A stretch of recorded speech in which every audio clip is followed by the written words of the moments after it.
We all have a unique view of the world we are in, how you overcome your challenges or attain your goals.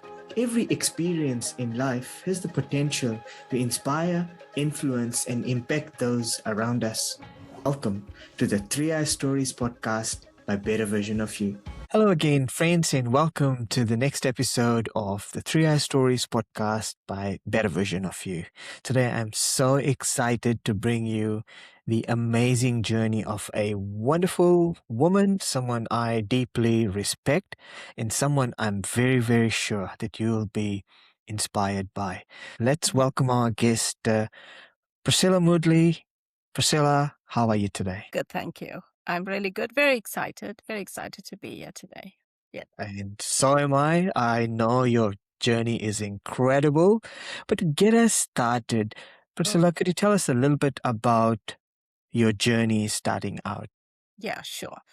Well, quite an ordinary journey, ordinary family from South Africa, actually, and lived in the Greenlands in South Africa, which was really amazing. Beautiful place to grow up.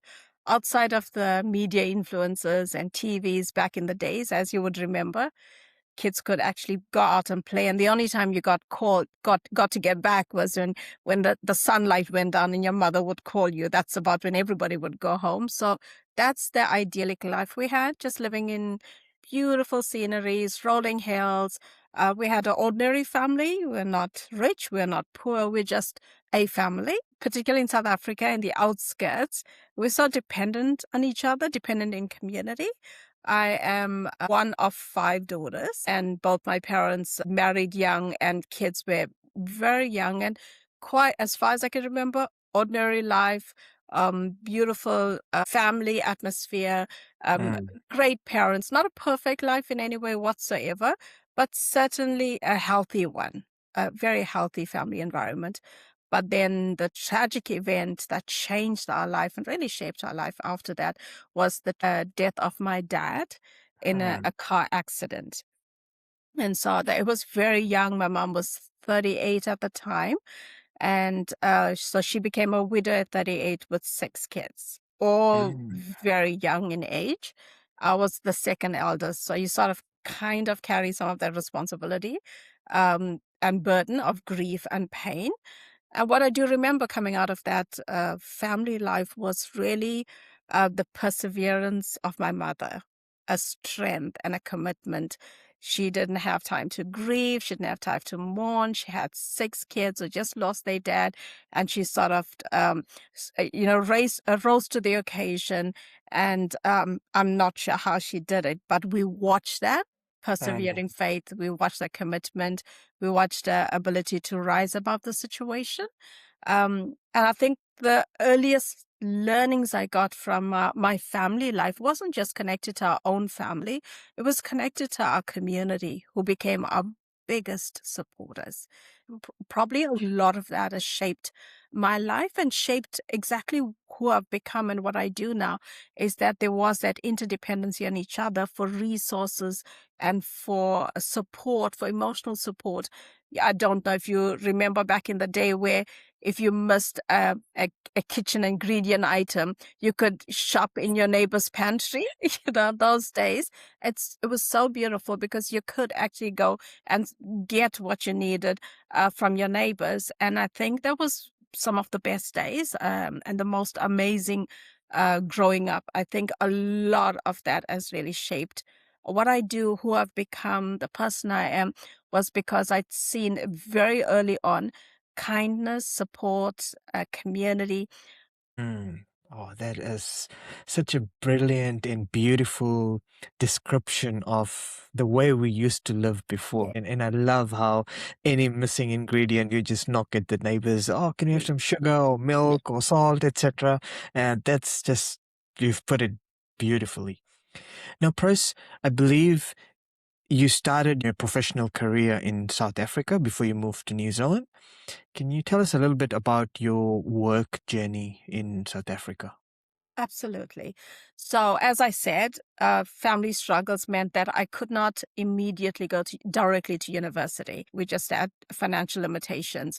Although I had a desire for learning, for the academic part of it. But realistically, that was not possible. So, career wise, it was really interesting that I actually joined the police force. But it wasn't because I ever dreamed of being a police officer. I didn't have this massive dream of protecting or preserving people.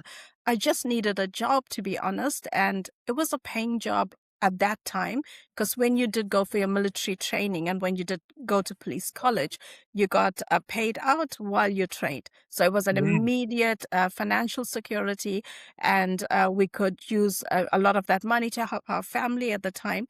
But when I did get into it, the environment changed me. It shifted me. It wasn't an ideal dream job, but became um, fantastic in that it started to shape me in terms of how I could use that opportunity and that as a platform to influence change or advocate for change or be there for victims. So I know a lot of younger people struggle with that. You know, they struggle with this idea that they should have this certainty and a very clear goal for life. And that really wasn't my journey at all. It really was a trial and error. I got into it, and then I Mm. thought, well, I'm gonna make it a career. I'm gonna learn and I'm gonna grow and develop myself further and be as a support system for people who are vulnerable and who need that support. So that's when I started to study further. Very intrigued by trauma, the damage it does, the brokenness in families, the impact of it. I did my initial studies in psychology and criminology, and got my honors level at security risk management, and that's where I finished off. And then also studied penology, which is really the study of punishment. You know, whether punishment can help somebody rehabilitate. And so it was really an interesting journey, but that was part of my just my career pathing. But alongside that and parallel to that was my desire for non-charitable institutions and organizations.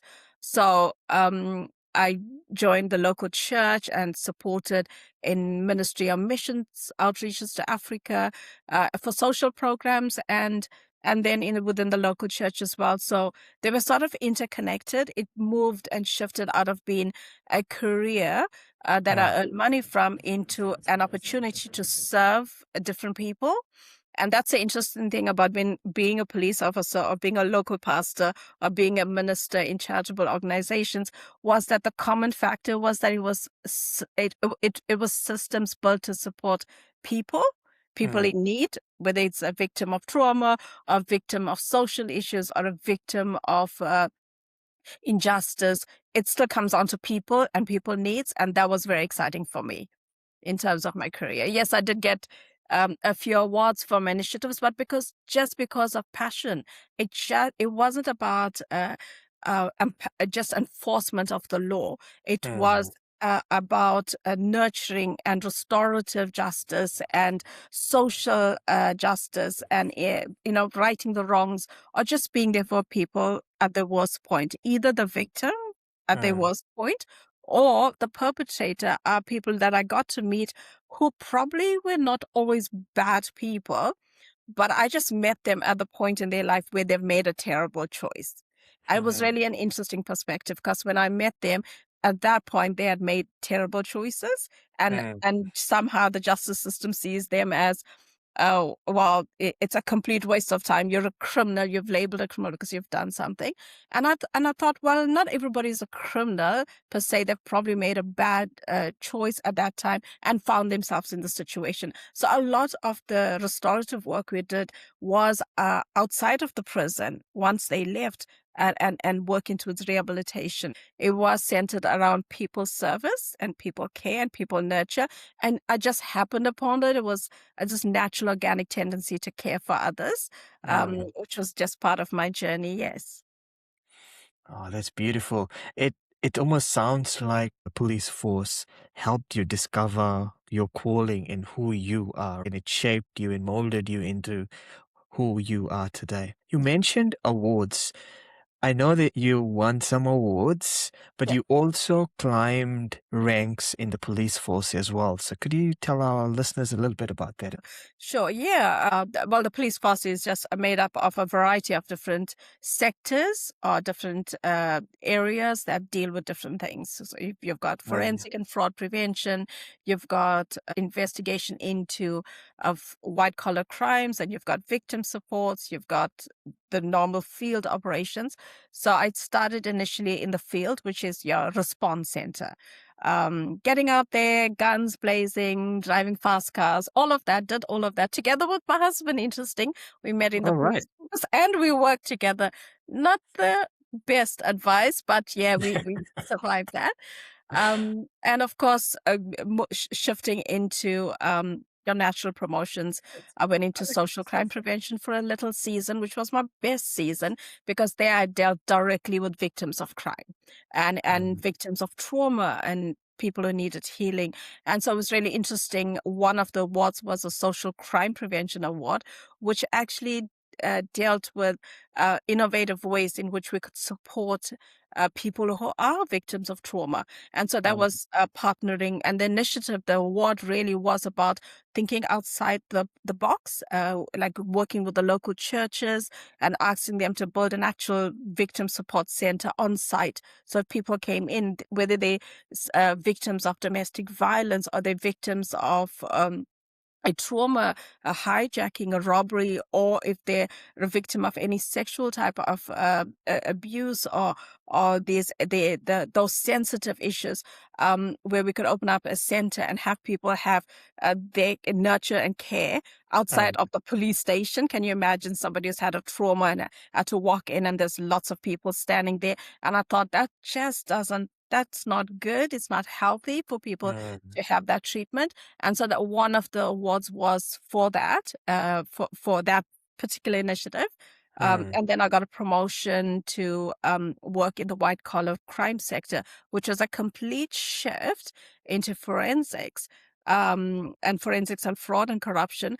And so studied a little further and went into advanced management courses and programs and became a director in the forensic and fraud prevention unit, dealing at that point with security risk management, which evolved. This is 26 years later, where we've learned all this amazing experience and took that into preventative policing. And mhm, that was, yeah, just about the 26 years when I started to think about stepping away from the police force. Yeah. So it was mm. equivalent to a brigadier if you're using the South African Ranks. Yeah. military rank system. Yes. Yeah. Yeah, yeah, I know you've put it in a very humble way.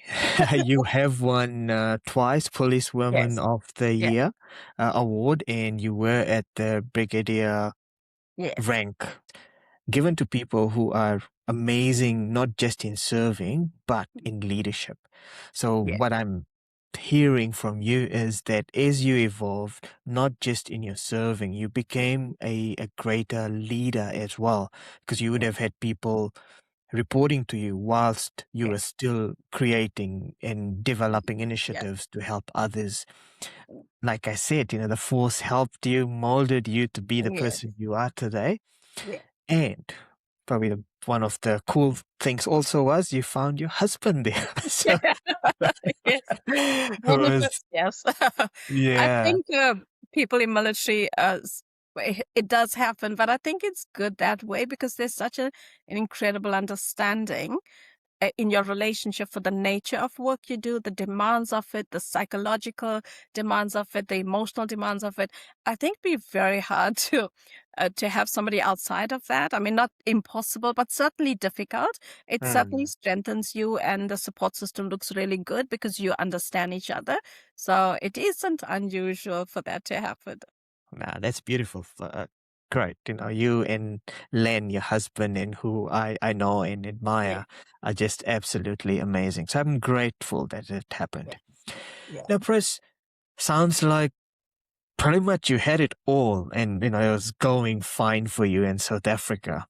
What was the turning point that So what was that moment that made you move to New Zealand? Was interesting because around about 26 years of service and just amazing life in South Africa. We had secure jobs. We're still very passionate about what we do. And our ministry, of course, we had our responsibilities that we carried in our church. We had our beautiful family, our natural family, our support systems. And we felt like we were at a beautiful place. We felt like we wanted to explore a little bit like what's next. But of course, in the exploring of what's next for our life in the season we're in, we still didn't think it internationally at the time. We got a bit bored at that point. But we had a call from our dear friends in New Zealand, and they were doing some incredible work in South Auckland in Manurewa. And there was a gracious invitation to come and explore, being able to support the work that they're doing, which was in the space, in the field of working amongst individuals who are coming out of prison, or people involved in gang life, and people who are struggling, just people who are going through a journey of change and needed support, which was exactly the years of experience. It somehow felt like God had trained us in our lifespan for that particular moment. So that was life transformative because it was a major decision for us. It was leaving behind a support system. It was leaving behind even a financial independence, plans for our family, moving our children with us, our young children at the time, they're adult now. So it was a real defining moment to make that decision. But it was also an amazing adventure to be able to take that wealth of experience and knowledge and take it to overseas, to take it to another country. And we thought that was really sort of, there's a scripture that says your steps are ordered of the Lord. In that way, it felt like it was more divine. There was a divine alignment. Wow. I will take you back to the day that you left good paid jobs, the stability of your income, and the entire family. You decided to uproot them from there into the heart of South Auckland, Manurewa. If you could tell us the moment you landed, the first day in New Zealand, what was going on in your minds? How did that unfold for you? Well, I thought I am a little bit a safer person. I like thinking deeply about things. I take longer to make decisions because I think about all the dynamics and the complexities and all the issues. My husband, on the other hand, is a complete opposite. He's a risk taker, is an adventurous soul. So for him, we had very different experience landing here. He was like, ready, what's next? What's to explore? I was a little bit more careful thinking. I was like, oh, I'm not sure whether we did the right thing. I know I'm excited about being here, but I'm not sure whether I have the level of faith that it requires to have that shift, or the emotional capacity to do, or would I be a failure? So yeah, that was about it for me. It was about the adaptability and flexibility. And I think on that level, so New Zealand was incredible. It was beautiful to step into this amazing country, of course. But to rebuild again, to rebrand, to find your identity again, to live a life that the context shifts from African context to a Western context, to have social and community engagements that are slightly different, to learn to do new things, to forget things of the past. There was a lot going on in my mind, being a migrant, moving into a migrant city. And so while there was excitement for the possibility of working again in the area of expertise or the area of passion, really, there was that little silent fear for me of, would it be enough? Would I be enough? Would we be able to contribute? Would people even receive us being foreigners? But ultimately, it worked out for good. Yes. I absolutely understand. Being a migrant myself, I Yeah. know the challenges of coming into a foreign country, settling. In my case, I was the child. In your case, you had two children who you Yes. had to ensure had Yeah. the stability of a home and then school and those sort of challenges. Now, very briefly, and I know you've touched on it, as a mom, as a wife, right? As the leaders that your kids looked up to. And now again, I'm just keeping our migrant hat on. Right. If we were to speak into the lives of new migrants, young families who have just recently moved into New Zealand or are thinking of coming from overseas to New Zealand. In terms of your challenges, what would you say? How would you prepare them, or what sort of advice would you have for them? Such a great question. In retrospect, I would have done a few things differently myself. I would still have come for sure, because as I said, it was Mm, motivated by something, a higher purpose. I think it's really important that the family goes on the journey.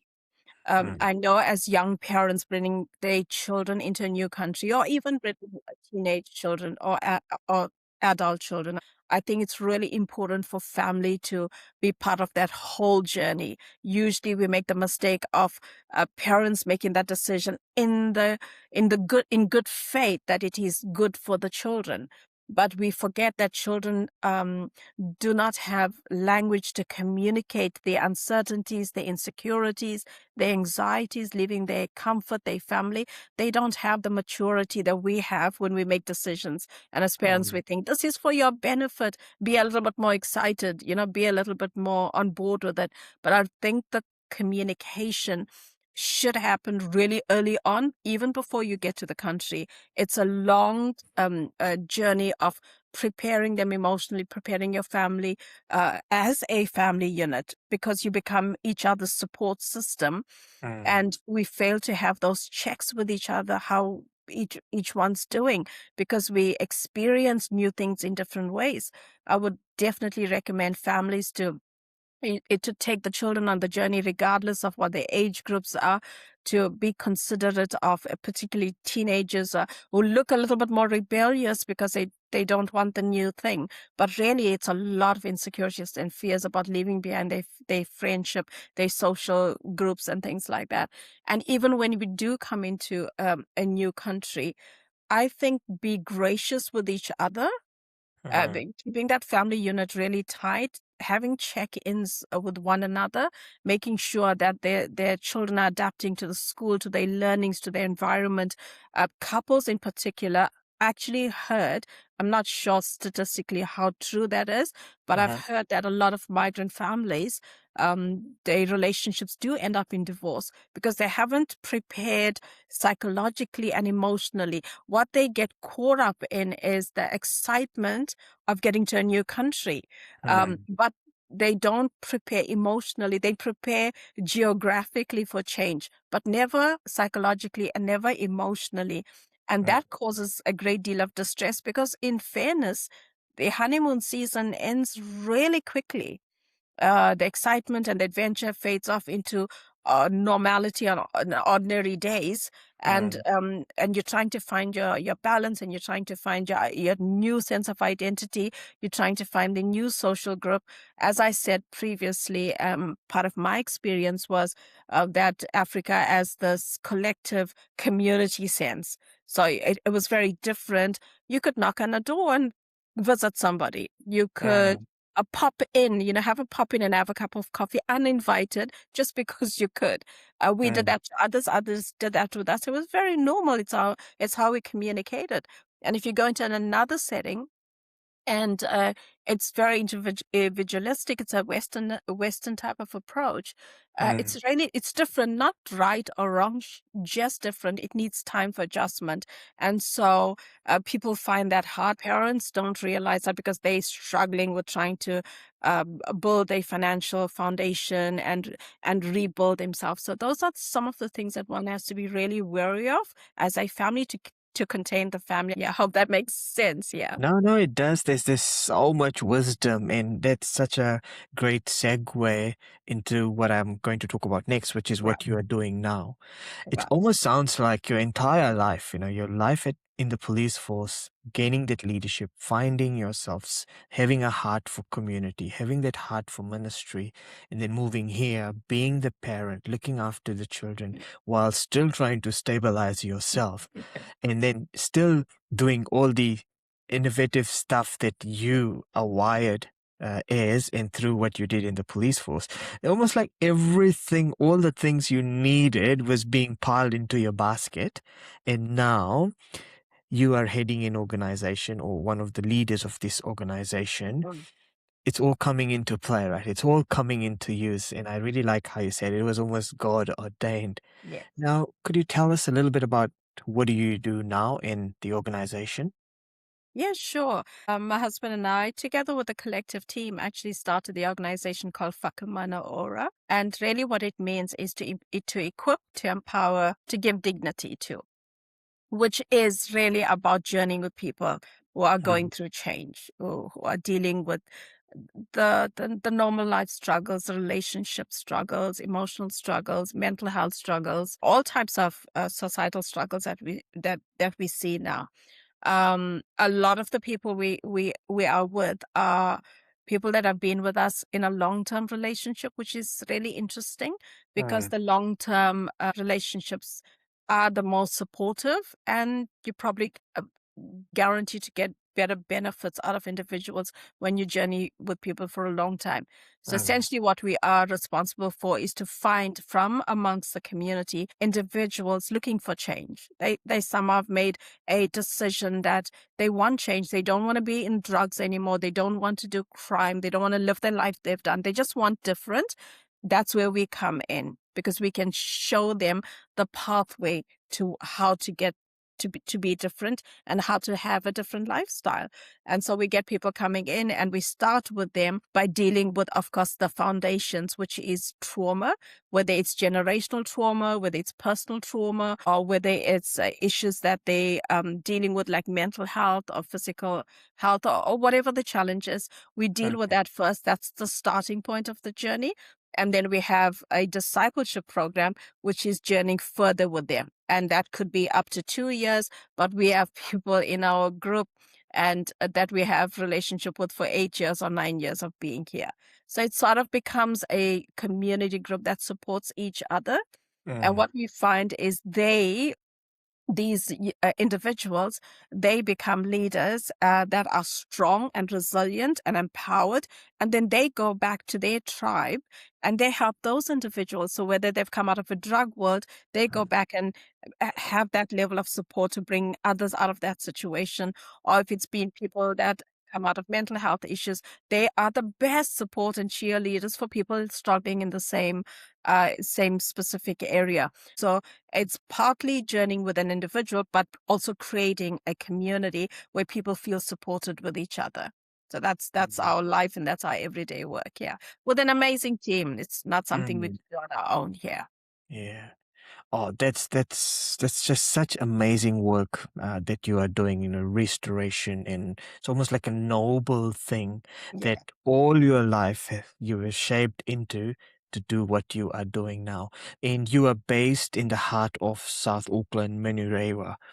Now, if someone listening to our podcast would like to connect with you or get into the program, what are the best ways of reaching out to you? The best way is to go through our website, Whakamana Ora. It has all the details of the variety of different programs that we host.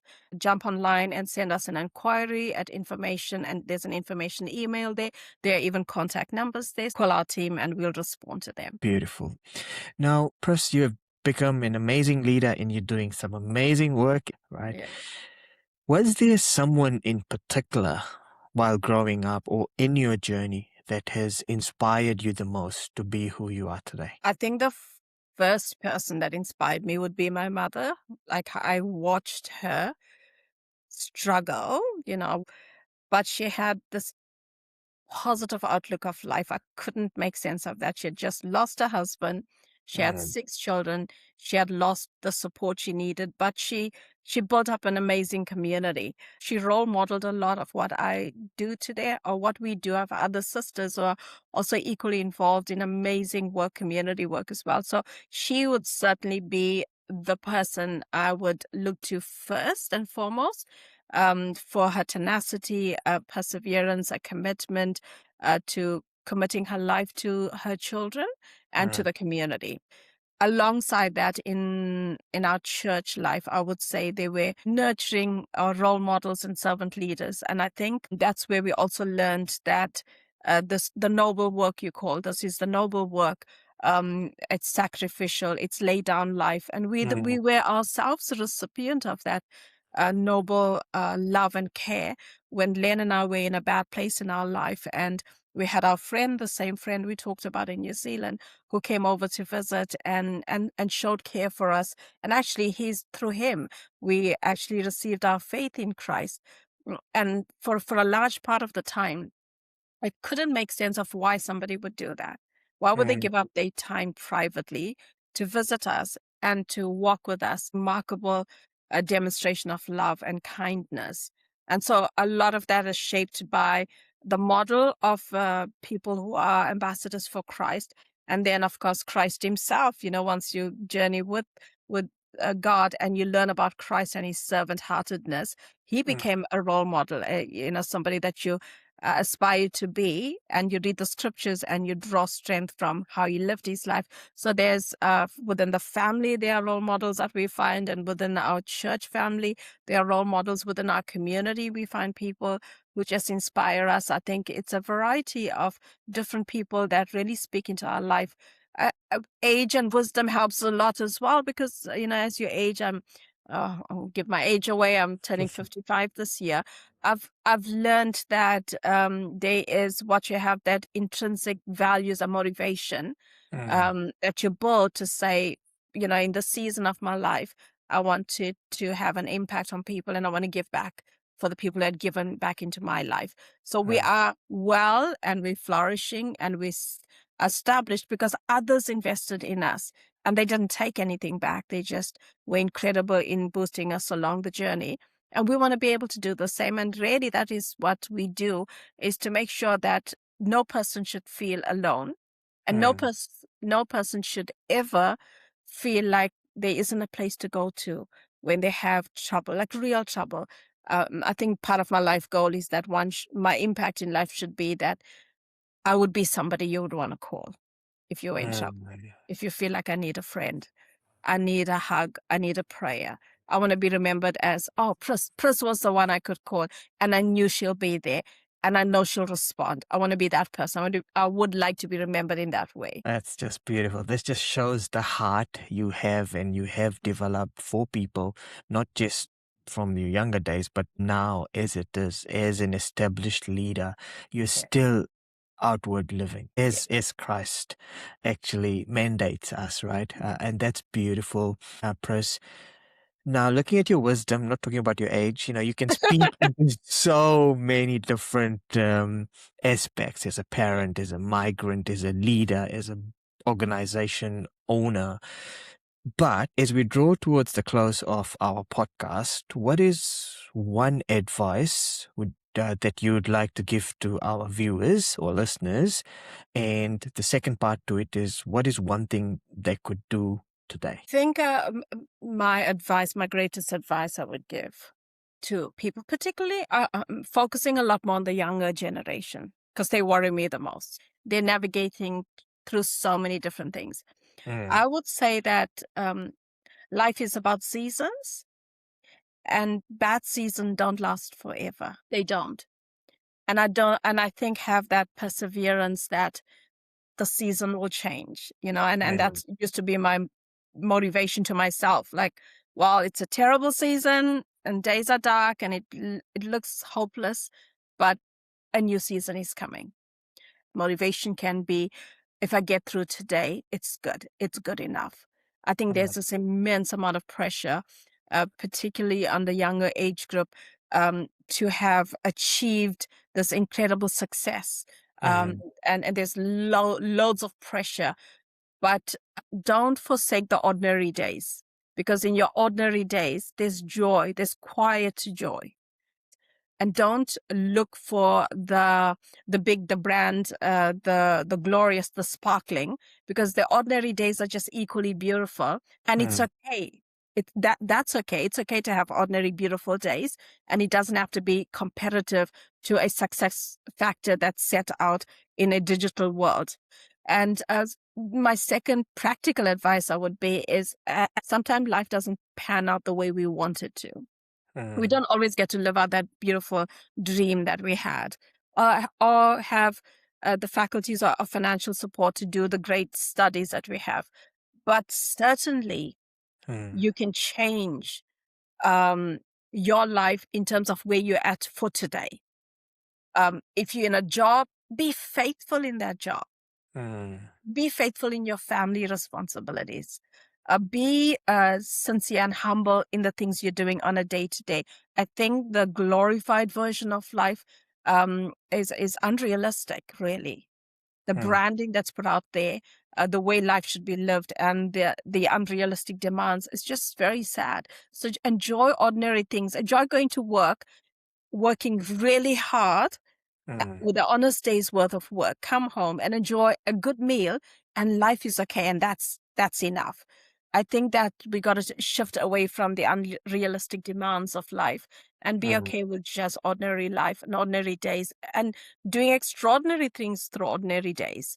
And I really want to encourage people to live in that way. And it does not mean that you'll remain ordinary, but you will certainly have the opportunities, like I did, to study further. I didn't plan to, but when I did study, I actually passed my honors with a cum laude. I topped my class. I didn't even know I had that acumen. But, as time went on, it was a delayed response. I studied in my 30s as opposed to my 20s, which is where the dream was.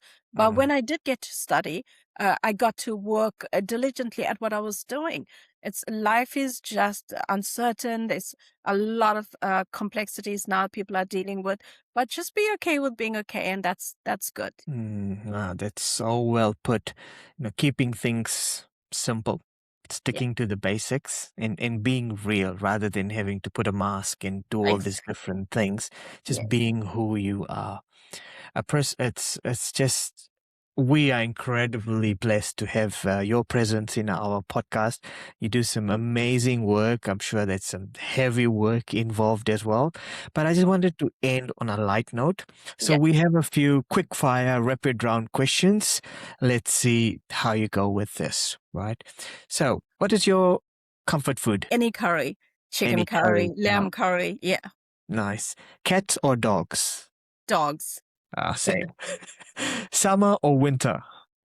Definitely summer. Definitely summer. Your favorite book? Redeeming Love by Francine Rivers. Yeah. Nice. Your favorite place in New Zealand? Taupo, topping the list. Taupo, nice. And if there was one superpower you could have, what would it be? I would love to have supernatural strength, honestly. A real supernatural strength, like the energy of a 30 or 20-year-old will be amazing. Yes, that would be a great superpower.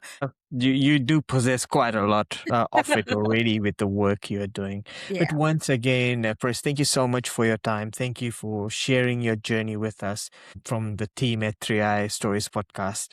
Thank you so much for your time. To our viewers, thank you so much once again for tuning in to the 3i Stories Podcast by Better Version of You. Please do subscribe, do like, and do share this podcast, as I'm sure it will, like it has inspired me. Pris's story will inspire many others, including you.